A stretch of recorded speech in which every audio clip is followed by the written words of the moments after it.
episode 22 of my TEW 2020 series from then to now, where we take the World Wrestling Federation from January 1992 all the way to the modern day.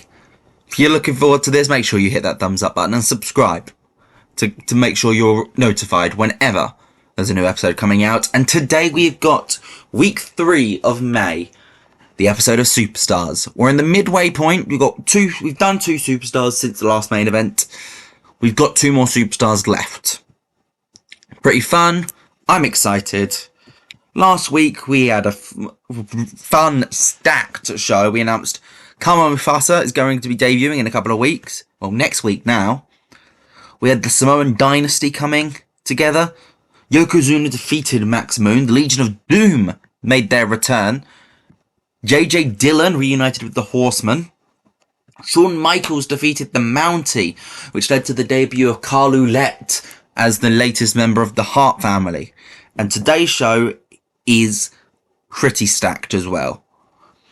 We have got the Hart family versus Hogan, Hart, and the Natural Disasters. We have got Ric Flair versus Crush, the man who Ric Flair injured back in January. We have got Lex Luger versus Ultimate Warrior in a pose-off, because we're 1992 WWF, we can't completely lose track of who we are. And we have got Owen Hart versus Terry Gordy. This is a stacked card. I'm excited for this, and I hope you guys are too. But where is this episode taking place? We are in New England, the EXL Center in Hartford, Connecticut. The Hartford Civic Center, you may know it as. I'm excited. We're not going to sell out the venue, which is a shame. But I'm excited for this show. I hope you guys are too. Let's get into it. Because, ladies and gentlemen, your opening match of the night sees Dr. Death, Steve Williams, take on the Rocket, Owen Hart. It's a 62 rated opening segment. It's Vince McMahon hyping up the first match, which I put the wrong person in the graphic.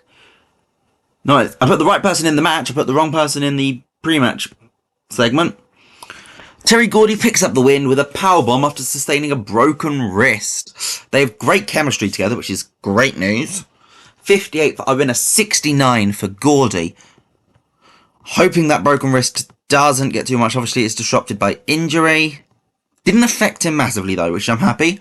I mean, he was able to do a powerbomb. I'm sure. Trying to think of the logic of that. Doing that with a broken wrist would be painful. But Owen Hart's quite light compared to most wrestlers. I think he could probably pull it off. Terry Gordy's a big boy.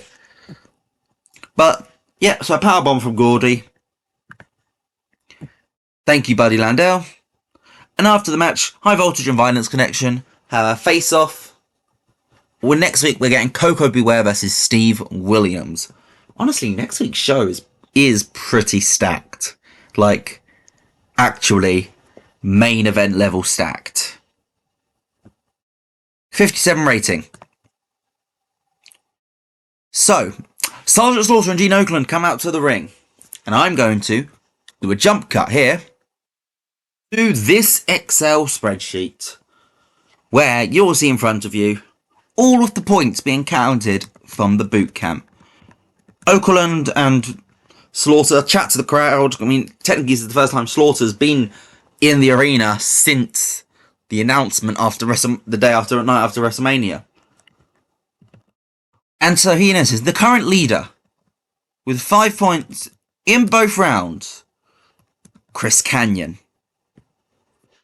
In second place is Glenn Jacobs, who got the 2-point bonus for getting the pin in the tag team match at Saturday night's main event. In joint third is Paul Levesque, Scotty Riggs, and Brian Lawler. In fourth, with 5 points, is Sean Moley and Jeff Jarrett, and in last is Duke Droese.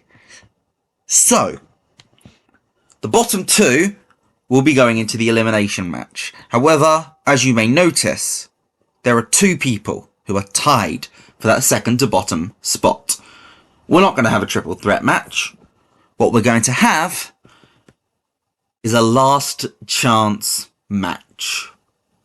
Next week, on Superstars, on the main card, taking a risk with this, it will be Jeff Jarrett versus Shawn Moley.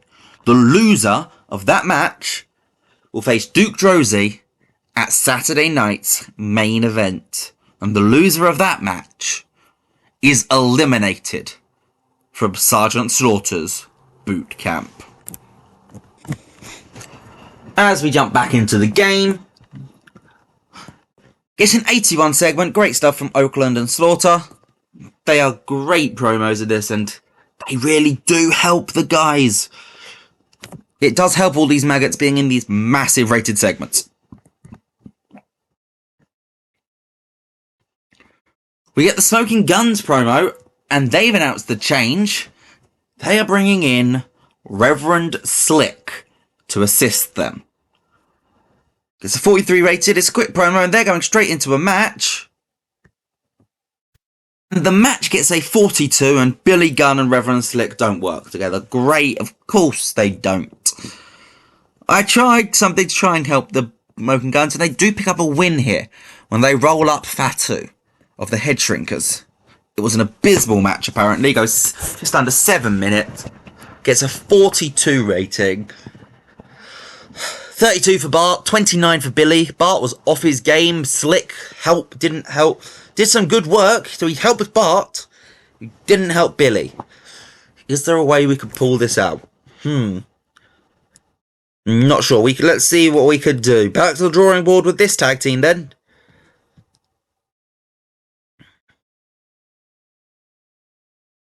This is a test promo, because all of the promos I've done recently have been based on Gene Okerlund or Sergeant Slaughter. For the first time, actually no, I think maybe the Group B had a test of it, we are testing Jeff Jarrett. Jeff Jarrett cuts a promo, and he's basically saying that next week he is fighting for his survival in this tournament. He doesn't want... He would love to have an experience fighting on pay-per-view at Saturday night's main event. Or on ESPN. He can't risk it. He needs to beat Shawn Moley next week to survive in this competition. And everyone will know the name of the real one, Jeff Jarrett. 29 rating. 47 in a match which looks hilarious on paper. As Yokozuna beats the Beverly brothers and their manager, Lanny Poffo the Genius, in 2 minutes, squashing them.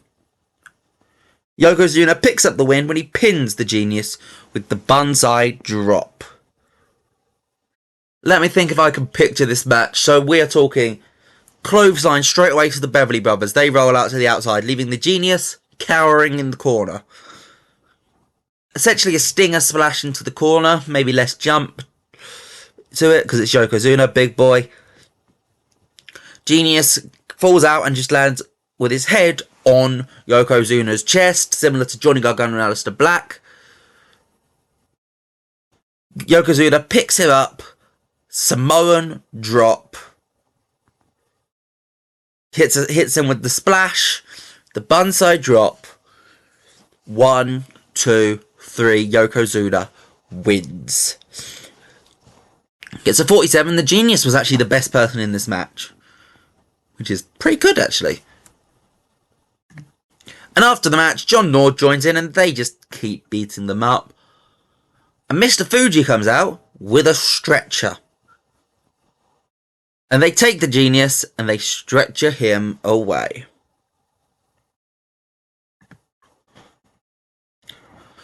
We get the pose off. Luga versus Warrior. The Narcissist versus the Muscle Man. And they just are there. They are just flexing, doing stuff which I can't do. showing off all their muscles. Vince McMahon is there as the commentator, and it's Vince McMahon loving his big sweaty men. Oiled up to the nines. The WBF, essentially, but in the WWF. And in the end, Warrior is getting all the reactions from the crowds. Luga kicks him in the balls. Gets an 80 rated. Great stuff. I'm excited for that. Buddy Landell, again, as Road Agent. He's actually doing quite a lot of stuff for me at the moment. Another hype, because Kama is here next week. He'll make his in-ring debut. 16.7 rating. Great stuff. For the Road Warriors, they're just basically saying they return next week, and now they're setting their tights on whoever wins Saturday night's main event, whether it be the Miracle Violence Connection or whether it be High Voltage. Feel the rush, because the Road Warriors are coming for you. Gets a 65 rating. Both guys were great improv. Undertaker and Paul Bearer basically cut a promo. This entire feud is basically the Undertaker's pissed off that Hogan's looking past him. That's essentially what this feud is. Because Hogan's feuding with somebody with Flair at the same time, and this is pissing the Undertaker off and riling him up. Gets a 72 rating. Undertaker warns Hogan, "You keep ignoring me, I will make it so you can't ignore me." Shawn Moley gets his chance to have a promo with Gene Okerlund, and he's chatting about how excited he is to be in this tournament. He is happy to be in this tournament, but he doesn't want this to end yet, and it's not going to. Next week, he is going to beat Jeff Jarrett and send him back to Memphis, so he can go and play with his daddy's money again. Because next week, Shawn Moley is going to win, and there is nobody. And Shawn Moley is going to use this setback as a chance to push further. And he is going to go further in this tournament, and he is going to go to SummerSlam and win. Gets a 35 rating. Again, we're giving him a chance.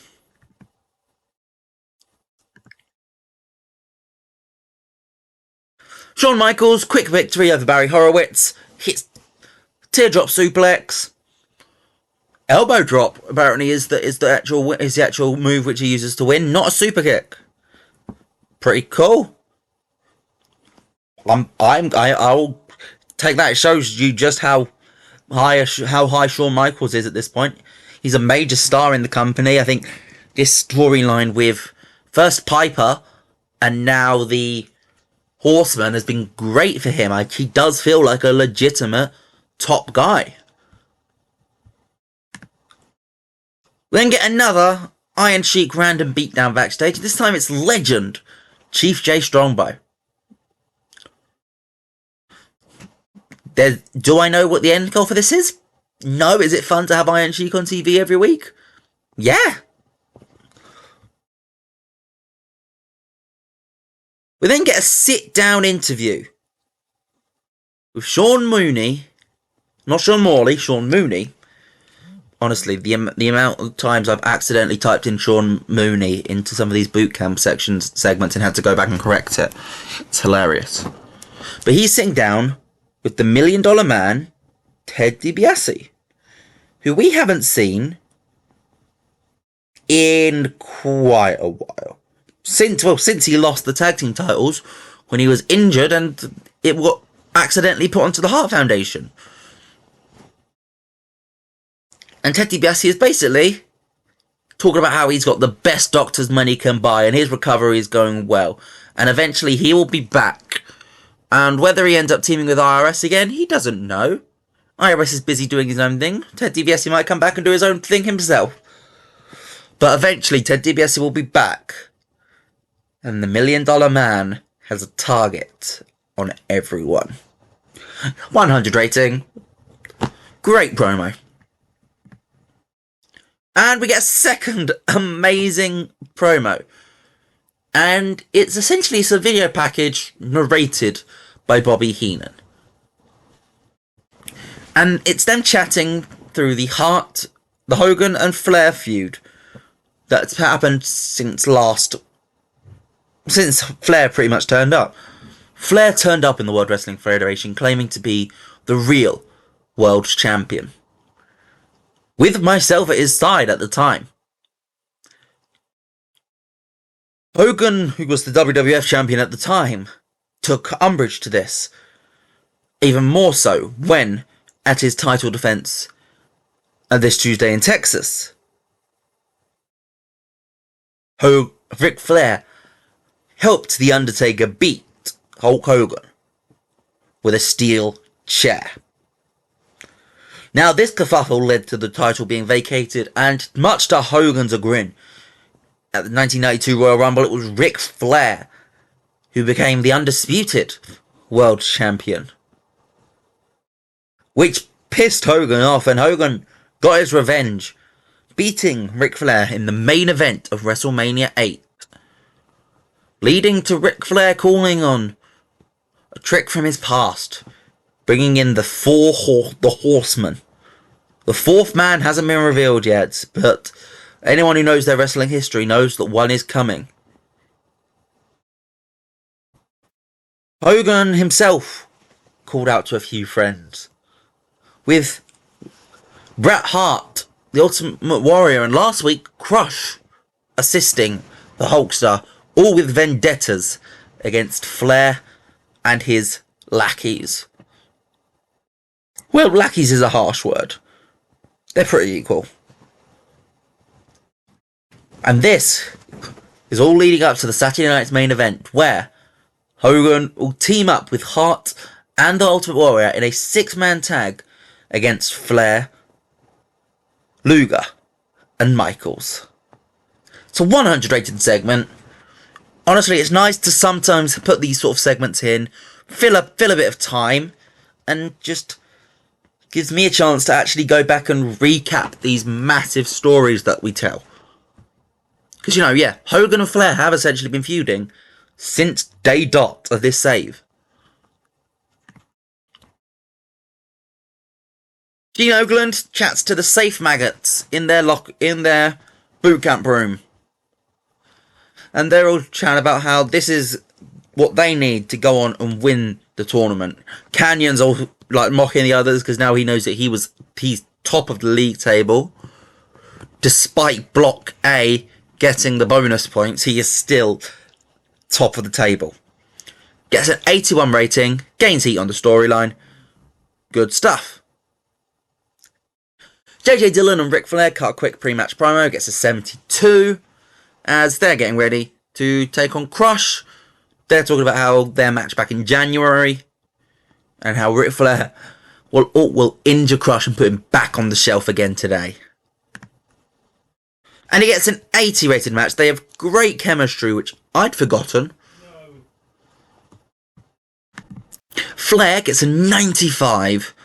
Crush a 40-7. Goes 11 minutes. Flair picks up the win, tapping Crush out with a figure 4 leg lock.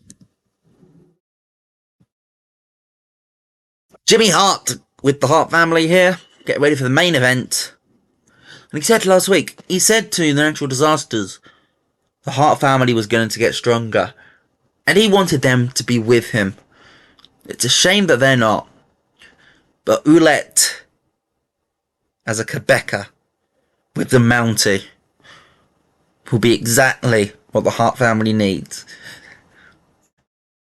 We will beat this dream team of Hogan, Hart, and the Natural Disasters in the main event. And then, the Mountie next week will beat Bret Hart for the Intercontinental Championship. Jerry Sags and Brian Knobbs are going to go back and beat Miracle Violence Connection or High Voltage for the tag team titles. And Carl Ouellette is going to beat Hulk Hogan and become the WWF Heavyweight Champion. The Hart family has it all set out. And the match gets a 78. And it is the Hart family who pick up the victory here when the Mountie makes Earthquake tap out to the Quebec Crab. I mean, that's actually impressive to get the earthquake into a crab. Oullett was the weak link. It's 31, but he's going to keep improving. As I just said, he's technically the world title picture, but that's because the Mountie's already locked up with Bret. In actuality, it'll be the Mountie who's the main event guy of this group.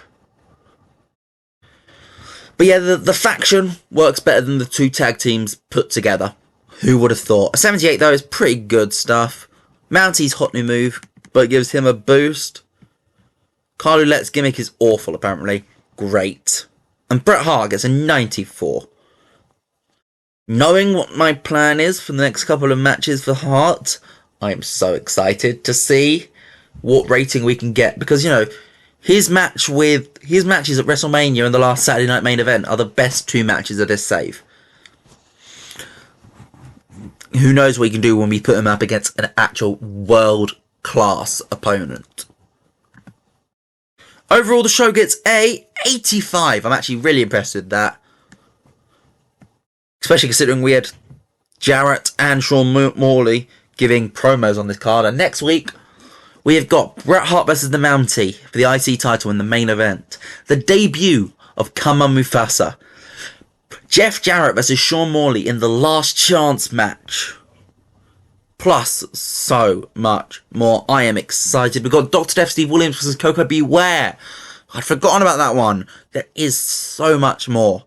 I'm excited for next week. I hope you guys are too. And I'll see you in the next episode. Goodbye.